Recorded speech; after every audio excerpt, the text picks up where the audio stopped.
What's happening, everybody? Welcome to the Chaplaincy On The Go podcast. I'm your host, Josh Zoerhof, and I am the teaching pastor and the pastor of chaplaincy at the Fearless Family of Churches in West Michigan. And you are joining us for our very first episode as we enter into discussions about faith and mental health and the workplace and how we can, as individuals, thrive in a life that can be challenging sometimes. Just a little bit about me. If you don't know me, I am married. I have a wife. Her name is Christy.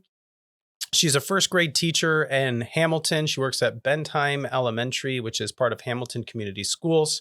We have a son. His name is Pike, and I am an avid enthusiast of all things superhero, Star Wars, and barbecue. I'm a big fan of smoking deep Texas-style barbecue, ribs, brisket, pulled pork, you name it. Those are just a couple of things about me. And a little bit about this podcast is it is meant to listen to on the go while you're driving, while you're working, while you're moving from one site to the next. We want to provide a resource that helps you and your family and the people that you work with deal with things like mental health and emotional health and struggles that we all have in our world. And we're going to dive in to our first conversation. We're going to talk about stress today, something that all of us deal with, something that all of us work through and come into contact with. And right around this time of year, as we're entering into fall right now, stress can get pretty hectic. Usually summer tends to be more relaxing. Summer tends to be easier, a little slower pace. You have later wake ups and you have vacation time. But then right around fall, when the season starts to change, everything starts to kick into high gear. And a lot of us can feel stress. Stress is a bit of a buzzword in our culture right now. A lot of people use the term stress. A lot of people talk about the term stress.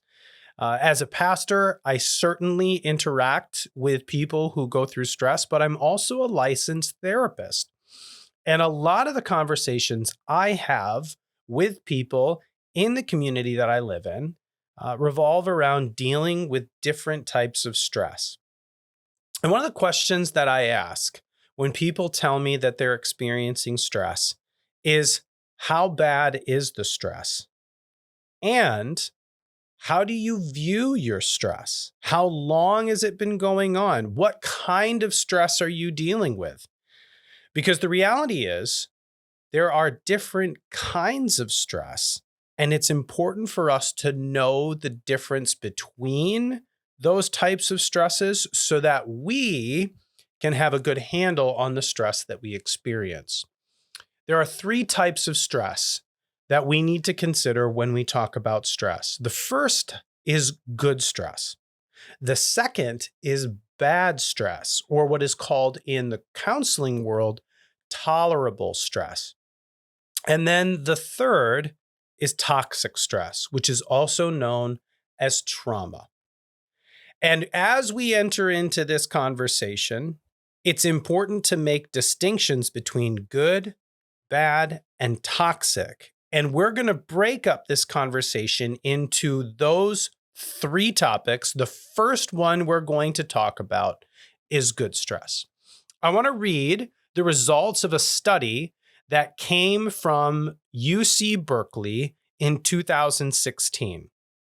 Stress can be something that makes you better, but it is a question of how much, how long, and how you interpret it or perceive it. That comes from a study with neuroscience and research looking at the way that the brain reacts to different stressors in our lives. And I want to read this again one more time. Stress can be something that makes you better, but it's a question of how much, how long, and how you interpret or perceive it. Stress is defined as a state of mental or emotional strain or tension from adverse or very demanding circumstances. Life, home, work, relationships, opportunities that are fun for us, they are all filled with different types of stress. And here's the more important part to make there. Stress is an unavoidable reality for every person, no matter your stage or age or season of life. It is impossible to live a stress-free life. And the reality is, even if that could be attained, you wouldn't want it, because we need stress in our lives. Specifically, we need good stress. Now, this type of stress that's good for us actually has a name. It's called eustress, eustress, which is the exact opposite of distress, which is something that is not good or beneficial for us. So eustress refers to a stress that leads to a positive response.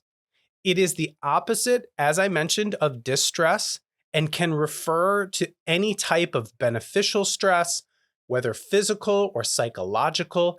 It tends to be a short-term stress and often feels exciting or exhilarating. People perceive this type of stress as manageable and even motivating for them. Here's a few examples of different types of eustress or situations that can bring about this eustress. A first date. Sometimes meeting somebody for the first time feels exciting, but it can also be very stressful. A challenge at work, or a new opportunity, or a problem that you have to solve. Again, sometimes that's exciting, but it's also stressful. A new job, or interviewing for a new job, buying a new home. If you've ever gone through the process of getting your first home, or getting into a place of your own, there's a lot of hassle, there's a lot of moving, there's a lot of paperwork. In fact, moving homes is considered to be a major life stress, as well as getting married. For those of us who have been married, I like to tell people it's a lot more fun to be married than it is to get married, because getting married can be very, very stressful. But oftentimes we don't see it as negative stress, because we know that there's something good, there's something beautiful coming out on the other end, which is we get to share our life with this person that we've chosen to unify our lives with. Going through an exam season or a certification process. These are all different types of situations that can cause good stress. These are situations that, when they're manageable and we have challenges that we can get through, it gives us a sense of accomplishment. It gives us greater self-worth and esteem. It gives us greater resiliency. We come out stronger and we feel stronger as a result. It gives us a hope-focused outlook on our lives.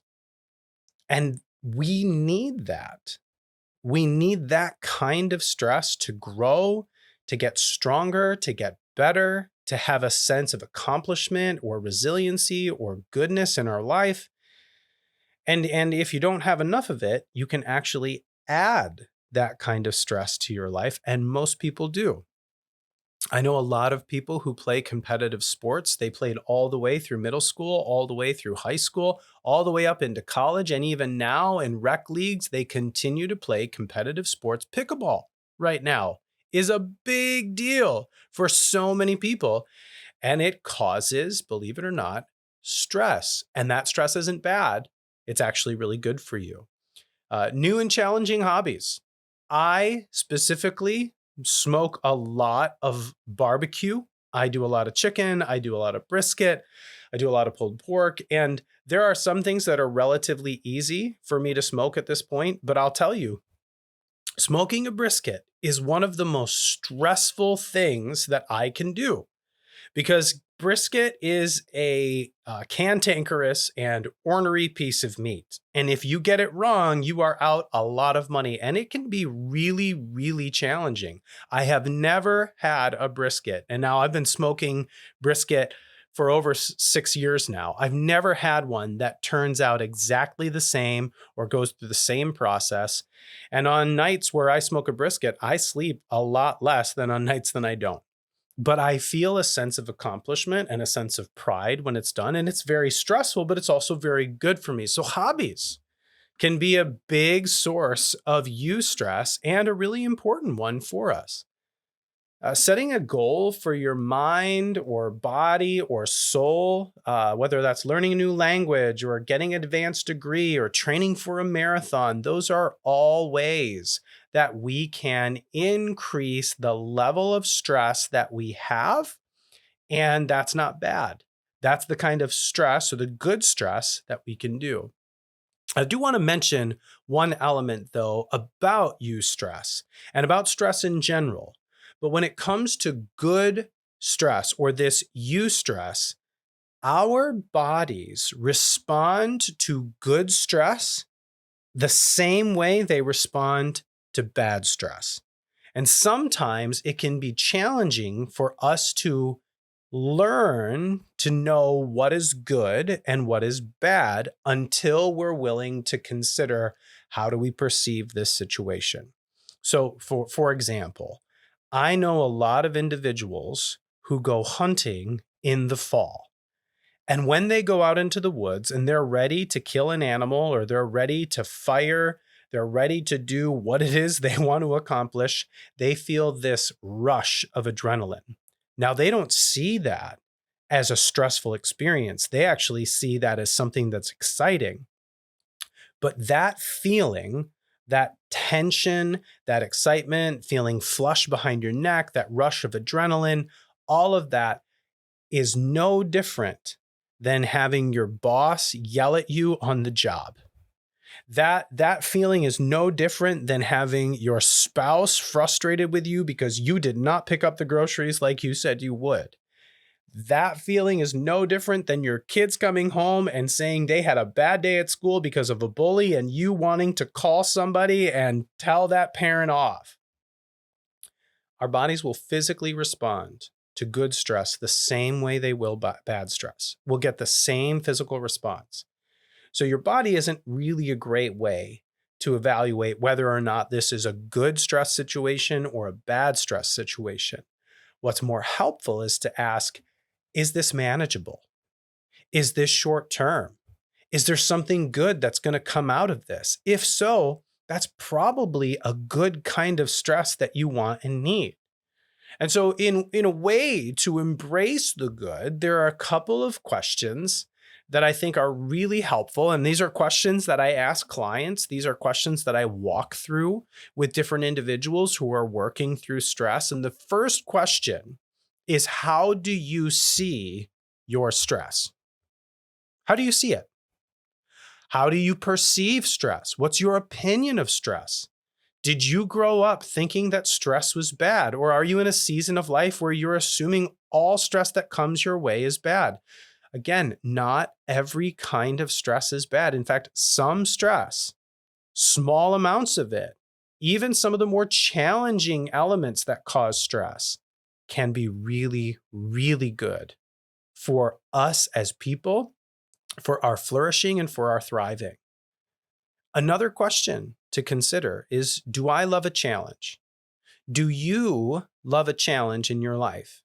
Are you someone who likes to tackle new challenges, solve new problems, grow in your area of work? If you are, and you do like to tackle a challenge, you're probably going to have some stress in your life, and you can't get away from it. I have some friends who right now are going through a master's degree program, and they are learning all sorts of things. And then on top of it, they have children, and they've got more kids on the way, and they're working through pretty significant stressful situations. By the way, having children is very, very stressful. And some of us would argue whether that's good stress or bad stress. A lot of it depends on the day and the attitude of the child. But if you're taking on a master's program or you're working through a new certification or a new degree, and you've got kids and you've got work, that can be a lot of stress. But most people would say that's not necessarily bad. I'm trying to advance my life. I'm growing. Do you love your job? Do you love your family? Do you love the life that you have? If you do, then the chances of having some stress in those areas, pretty good. If you love your job and you have a sense of passion or pride in your work, and work can be hard sometimes, especially right now for those of you who work in the construction field or the trade skill, man, they're just building and building and building, and there's no sign of stopping, and the pressure's on all the time. You know what? Your work is going to be stressful at times, and that's not bad. It's actually really, really good. If you work in the trades, you're an electrician, you're a plumber, you do construction, you pour concrete, the work that you do, it's significant. Communities are literally built by you. People's homes and lives and workplaces and livelihoods, they're built by you. There's a really good chance that it's going to be stressful for you at times, and that's not bad. Do you love your kids? Listen, having kids can be stressful. Loving your kids, super stressful, but that's not bad. Sometimes that's a sign that, your kids are growing, you're growing, and you're learning how to navigate all of that. Are you bored in your job? Are you bored in life? You just kind of feel stuck, or you're in a general kind of blah in your life somewhere. Maybe you need to add some stress. Maybe you need to pick up some hobbies that you haven't touched in a while. Maybe you need to go and do some new hobbies or find some new things to do. And just a word on that. Oftentimes when I'm working with clients or individuals here at the church or as a counselor, a lot of people will tell me something like this. I'd like to do whatever, but I'm too busy. I'd like to be able to go on a walk. I'd like to be able to lose 30 pounds. I'd like to be able to learn how to play guitar. I'd like to be able to go fishing. I'd like to be able to do that hobby, but I am too stressed out. I'm too busy. I just can't take time to do that. And I want to tell you, you can't not take time to do that. It could be possible that the stress that you're under right now is not good stress, and you need to add some good stress to your life so that you can start prioritizing you and your own emotional well-being and your own emotional health. I've got a good friend. He lives in a different part of the country, and he went through a pretty challenging season of evaluating stress and what he was doing. And one of the suggestions I made to him is like, hey, you need to get out there and add some better stress into your life. You need to do some work to put in some good stress because you got a lot of bad stress. And I texted him a while back to see how he was doing, just checking in. And he sent me a note back saying, I am taking some time for eustress. I am bike riding in the mountains and I am doing something for me. And you know what? He's starting to get it, that prioritizing him is one of the best ways to navigate the negative stress and to put in some positive, good eustress into his life. And so I just want to encourage you as we come to a close here and we consider all of the different types of stress, good and bad and toxic. We'll talk about that in the next coming episodes. As we consider all of that, for today, what are you going to do to make sure that you are prioritizing good stress in your life? Do you have it? Do you have enough of it? How are you adding that good stress into your life so that you can grow and become everything that you were made to be? If you've got any questions or you want to talk more about stress, you can send us an email at chaplaincy@fearlessfollower.org. That's chaplaincy@fearlessfollower.org. We would love to reach out and talk to you about ways that you can deal with stress. Thank you so much for listening in. That is the very first episode of our Chaplaincy on the Go podcast. We will have information in links and in documents in the podcast notes and also in the comment section below. And we are so thankful that you took some time to listen in. Join us next time as we move from good stress to bad stress, and we talk about the threshold that we all have when it comes to dealing with the stress in our lives. We'll see you next time.